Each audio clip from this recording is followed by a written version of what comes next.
வணக்கம் viewers, welcome back to ஓடுகை 360 channel. ஒரு தமிழ் சினிமா இருக்கட்டும், கன்னட சினிமா இருக்கட்டும், கேரளா சினிமாவாக இருக்கட்டும், ஒரு படமானது ரிலீஸ் ஆச்சுன்னா அந்த ரிலீஸ் ஆன 1 வீக்கில் அதோட அப்டேட் ஆனது எல்லாத்துக்குமே தெரிஞ்சிடும். இந்த படம் எப்படி ரீச் ஆக போகுது, மக்கள் மத்தியில் எப்படி இருக்க போகுது, மக்கள் மத்தியில் எவ்வளோ வரவேற்பை தரப்போகுதுன்னு எல்லாத்துக்குமே தெரிஞ்சிடும். ரீசெண்டாக 2 படங்கள், பிரம்மயுகம் அண்ட் பிரேமலு 2 படம் கேரளாவில் ரிலீஸ் ஆகி மிக சிறப்பான வரவேற்பை பெற்ற தருவாயில் அதன் வரிசையில் பார்த்தீங்கன்னா மஞ்சுமல் பாய்ஸ் என்று சொல்லக்கூடிய ஒரு படமானது 22ஆம் தேதியானது ரிலீஸ் ஆயிருக்கு. 22ஆம் தேதி ரிலீஸ் ஆகி இன்னைக்கு 29 இருக்கிறோம். கிட்டத்தட்ட 1 வீக்கில் மிக சிறப்பான வியூ ஆனது வந்திருக்குது. மிக சிறப்பான அப்டேட் வந்திருக்கு. கேரளாவில் மட்டும் கிடையாது, தமிழ்நாடு முழுவதும், கர்நாடகா முழுவதும், ஆந்திரா முழுவதும் இந்த படமானது மிகப்பெரிய ஒரு தாக்கத்தையானது ஏற்படுத்தி உள்ளது என்பதில் எந்தவித மாற்று கருத்தும் கிடையாது. இந்த படம் எதை தழுவிய படம், இந்த படம் எதை சொல்லுகின்ற படம், இந்த படம் என்ன தாக்கத்தை ஏற்படுத்தக்கூடிய படம் என்று பார்க்கலாம். ஓகே, மஞ்சுமல் பாய்ஸ் என்ற சொல்லக்கூடிய படமானது 22 கேரளாவில் ரிலீஸ் பண்ணாங்க. இந்த படமானது கேரளாவிலிருந்து தமிழ்நாட்டுக்கு ஒரு 11 பேர் கொண்ட குழுவானது, நண்பர்களானது வராங்க. வரும்போது அந்த இடத்துல ஒரு குணா குகையில் போய் பார்க்கும்போது அங்கே ஒருத்தர் வழுக்கி உள்ள விழுந்துறாரு குகைக்குள்ள.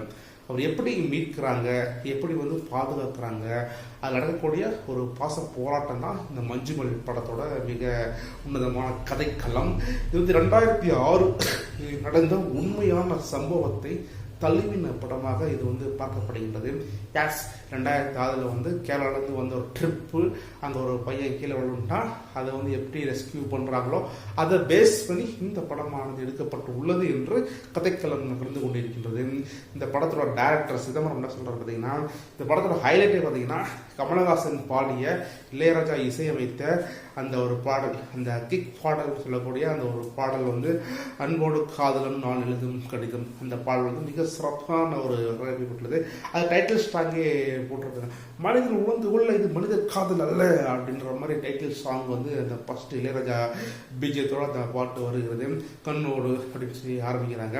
ஆரம்பிச்சுட்டு அப்படியே போகும்போது கடைசியில் எண்ணில் அந்த கண்மணி அன்போடு காதலன் நான் எழுதும் மடல் அடுத்த படத்தை எண்ணிலே வைக்கிறாங்க. ஸோ ஒரு படத்தில் ஒரே பாடல் கண்மணி என்ற பாடலானது 2 இடத்தில் புனையப்பட்டுள்ளது. அந்த பாடல் எதுக்காக வைத்தார்கள்? கமலஹாசன் சந்தானா பாரதி கமலஹாசன் வைத்து டைரக்ட் பண்ணும்போது அந்த பாடலானது ஒரு காவிய பாடலாக, ஒரு காதல் பாடலாக புனையப்பட்டது. பட் இந்த படத்தில் இந்த 11 பேர் கொண்ட குழுவின் நட்புகள், பாசங்கள், போராட்டங்கள், சண்டைகள் அதை விளக்கக்கூடிய பாடலாக இந்த பாடல் ஒளிப்பதிவாளர் செய்யப்பட்டுள்ளது. மிக சிறப்பான ஒரு அப்டேட்.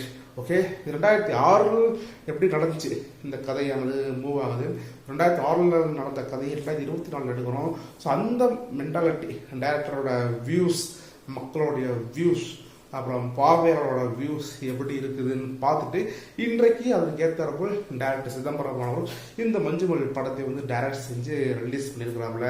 ரீசெண்டாக ப்ரெஸ் மீட் சந்தானா பாரதியும் மற்றும் கமலஹாசனும் சேர்ந்து அந்த மஞ்சுமல் டீமை வரவேற்ற ஒரு புகைப்படமானது உலாவை கொண்டு வருகின்றது. கமலஹாசன் கிட்டத்தட்ட ஒரு பல வருடங்களுக்கு முன்னாக நடித்த படம் குணா.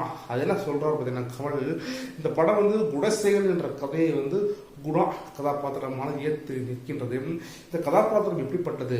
குணசேகரன் என்பவன் குணாவானவன், நல்லவன், வல்லவன், பண்பானவன், சித்திரமானவன், தனியாக இருக்கக்கூடிய தனி நபராக பார்க்கக்கூடிய நபர், மிகுந்த சிவபக்தி கொண்ட நபராக அறியப்படுகின்றான் அப்படின்னு இந்த பழைய கதையானது புனையப்படுகின்றது. இந்த பழைய கதையில பார்த்தீங்கன்னா என்ன சொல்ல வராரு கமல் பார்த்தீங்கன்னா, குணசேகரன் என்ற கதாபாத்திரமானது தனக்கு பிடித்த ஒன்றை கண்டிப்பாக நேசிப்பான், அதை அடையாமல் விடமாட்டான் அப்படின்னு சொல்றாங்க. அதுக்கப்புறம் அவர் காதல் மேல் கொண்ட மோகத்தின் காரணமாக காதலியை தேடி இந்த படமானது கதைக்களமான நகர்கின்றது அப்படின்னு சொல்கிறாங்க. லொக்கேஷனை பற்றி 2-3 வார்த்தைகள். அந்த காலகட்டத்தில் விகடனில் வந்து கமல் பேசின அந்த பேட்டியானது மிக சிறப்பாக தாரமாக இருந்துச்சு. கிட்டத்தட்ட கொடைக்கானலில் யாருமே போய் ஷூட்டிங் எடுக்காத ஒரு இடத்துல போய் ஷூட்டிங் எடுக்கணும், அது வந்து திரைப்படத்திலும் பட சொல்லி சந்தானா பாரதத்தில் 7 கிலோமீட்டர் நடந்தே போயிருக்கிறாங்க கொடைக்கானல் அடிவாரத்துலேருந்து மலை உச்சிக்கு. அப்போ எங்கேயுமே லொக்கேஷன் கிடைக்கவே இல்லையா. உடனே வந்து இன்னும் ஒரு 1 கிலோமீட்டர் போய் பார்க்கலாம் அப்படின்னு பார்க்கும்போது தான் ஒரு மலை உச்சியில் வந்து ஒரு சர்ச்சை வந்து செட்டு போட்டு அங்கேருந்து 700 ஃபீட் அடிக்கு வந்து கீழே ஒரு லொக்கேஷனை பார்த்துட்டு பிரம்மாண்டமான லொக்கேஷன். அந்த இடத்துல தான் அந்த பாட்டானது அந்த உருவான தருணம். மனிதர் உணர்ந்து கொள்ளது மனித காதல் என்ற பாட்டானது அங்கே தான் உருவாகியிருக்கு. கிட்டத்தட்ட ஒரு செயற்கையான ஒரு வழியை வந்து ஏற்படுத்தி ஒவ்வொரு நாளும் அங்கே ஒரு செட்டு போட்டு அங்கிருந்து உள்ள ரோப் மூலமாக 700 ஃபீட்டுக்கு வந்து உள்ளே இறங்கி அந்த ஷூட்டிங் ஆனது எடுக்கப்பட்டது என்று பிரமிப்பாக சொன்ன விதமானது மிக ஆச்சரியத்தை உண்டு பண்ணியது. அதோட தழுவலாகத்தான், அதோட வழி நடுவலாகத்தான் இந்த மஞ்சுமல் பாய்ஸ் ஆன படமானது இருக்குது. அந்த படத்தையும் 2006 நடந்த உண்மை சம்பவத்தையும் பிணையப்பட்டு அப்படியே இந்த படமானது நகர்கின்றது. இந்த படம் என்ட்ரன்ஸ்லேயே பார்த்தீங்கன்னா டைட்டில் அங்கே ஒரு முன்னாடி அந்த டைட்டிலே பார்த்தீங்கன்னா 11 பேர் வர்றாங்க. ஒரு பையன் கீழே வலிக்கு விழுகிறான். விழுந்த உடனே ஆச்சரியத்தோடு பார்க்கக்கூடிய ஒரு காட்சியானது ஃபஸ்ட்டு வைக்கிறாங்க. அந்த அதிலே தெரிஞ்சிடும் அப்படி என்ன சொல்ல போகிறாங்க, என்ன படமானது சொல்ல போகுதுன்னு தெரியும். பட் அந்த கதைக்களம் எப்படி இருக்கிறா மிக சிறப்பாக தாறுமாறாக இருக்குது, சொல்லவே தேவையில்லை. ஏன்னா அதோட நட்புகள் எவ்வாறு புனையப்பட்டுள்ளது, அன்பு எவ்வாறு புனையப்பட்டுள்ளது, சின்ன சின்ன சண்டைகள் எவ்வாறு புனையப்பட்டுள்ளது, அந்த ரெஸ்கியூ பண்ணும்போது உள்ள பாசம், மனித போராட்டம் எவ்வாறு அன்பாக வெளிப்படுகின்றது, அதை இந்த மஞ்சுமல் படமானது உணர்த்துகின்றது. ஓகே, இந்த படத்தோட ஹைலைட் பார்த்தீங்கன்னா குகை. இந்த குகையை வச்சு தான் இந்த படமானது நகருது. 2வது 11 பேர் வந்த குழுவில் ஒரு பையன் தவறி விழுகிறாப்புல. எப்படி எடுக்கிறாங்க, எப்படி காப்பாற்றுறாங்களா இல்லையா, உயிரோட காப்பாற்றுறாங்களா இல்லை பாடியை காப்பாற்றுறாங்களான்னா இந்த படத்தை பார்த்தா தான் உங்களுக்கு தெரியும். 3வது ஹைலைட் பார்த்தீங்கன்னா ராஜா சாரோட பேக்ரவுண்ட் மியூசிக் ஒரு பாட்டு, கண்மணி அன்போடு காதலன் நான் எழுதும் மடல். அந்த பாட்டு வந்து டைட்டில் சாங்காகவும் இருக்குது, எண்ட்லையும் அந்த சாங் வச்சுருக்குறாங்க. அதுக்கப்புறம் சிதம்பரத்தோட ஸ்க்ரீன் பிளே சொல்லவே தேவை, டைரக்ஷன் வந்து அம்சமாக இருக்குங்க, செமையாக இருக்குது. படம் பார்த்துட்டு நீங்கள் வந்து நம்ம வீடியோவில் வந்து கமெண்ட் பண்ணுங்கள். இந்த கதைக்களம் வந்து நான் ஒன்லைன் ஸ்டோரி தான் படித்தேன், நானே இவ்வளோ பேசுகிறேன்னா நீங்கள் படம் பார்த்துட்டு எவ்வளோ பேசணும் நம்ம கமெண்ட் பாக்ஸில் கமெண்ட் பண்ணுங்கள். இந்த படம் கண்டிப்பாக வெற்றி படமாகவே நம்ம 360 சேனல் வந்து வாழ்த்துகிறோம், வணங்குகிறோம். வாழ்க பாரத்.